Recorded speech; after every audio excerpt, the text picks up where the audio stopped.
BJP विधायक ने RSS प्रमुख मोहन भागवत के बयान का किया समर्थन। हिंदुस्तान में रहने वाले सभी लोग हिंदू, जिसे नहीं है विश्वास वे डीएनए टेस्ट करवा लें। तालिबानी सोच के लोगों को अफगानिस्तान जाने की दी सलाह। असदुद्दीन ओवैसी को बताया बरसाती मेढक के साथ जिन्ना का रूप। गजवाए हिंद के तहत विश्व को इस्लामिकरण करना चाहते हैं। नमस्कार, ग्लोबल टाइम्स न्यूज में आपका स्वागत है। बीजेपी से मधुबनी जिले के विस्पी विधायक हरिभूषण ठाकुर बचौल हमेशा अपने बयान के लिए मीडिया की सुर्खियों में बने रहते हैं। दरभंगा में मीडिया से बात करते हुए उन्होंने आरएसएस प्रमुख के बयान का समर्थन करते हुए कहा कि हिंदुस्तान में रहने वाले सभी व्यक्ति हिंदू हैं। जिन्हें शक है वे अपना डीएनए टेस्ट करा लें। इस वैज्ञानिक युग में उन्हें पता चल जाएगा।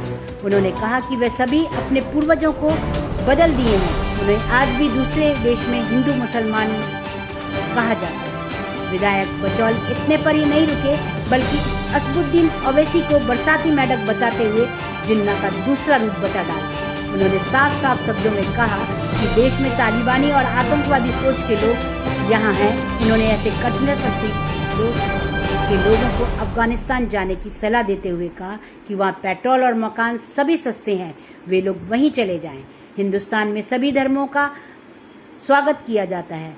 इस्लाम के सभी ग्रुप के लोग सिर्फ हिंदुस्तान में ही हैं। इतना सुंदर देश को वामपंथी विचारधारा के लोग और इस्लामिक कट्टरपंथी देश को नर्क बनाना चाहते हैं, लेकिन नरेंद्र मोदी और अमित शाह के रहते हुए ये सब कभी सफल नहीं हो सकते। उन्होंने यह भी कहा कि बिहार और दरभंगा में भी ऐसे घुसपैठिए हैं जिन्हें चिन्हित कर बाहर भेजना चाहिए। तालिबान की आज़ादी के लड़ाके बताने वाले को नेहरू और महात्मा गांधी का उदाहरण देते हुए बताया कि हिंदुस्तान की आज़ादी में कभी भी किसी पर अत्याचार नहीं किया गया, लेकिन विश्व के इस्लामिक देश में क्या हो रहा है ये सब जानते हैं। लेकिन हिंदुस्तान में बैठे लिबरल गैंग और बुद्धिजीवी कहने वाले वामपंथी चुप हैं। ओवैसी के उत्तर प्रदेश दौरे में अयोध्या का नाम फैजाबाद लिखने पर बीजेपी विधायक ने कहा कि उनके नाम बदलने से कुछ नहीं होगा। 500 वर्षों बाद जो कलंक वहां था उसे मिटाकर वहां भव्य राम मंदिर बन रहा है। ओवैसी राजनीति फायदे के लिए ऐसे कर रहे हैं। ओवैसी को जिन्ना का दूसरा रूप बताते हुए बरसाती मेंढक बता डाला।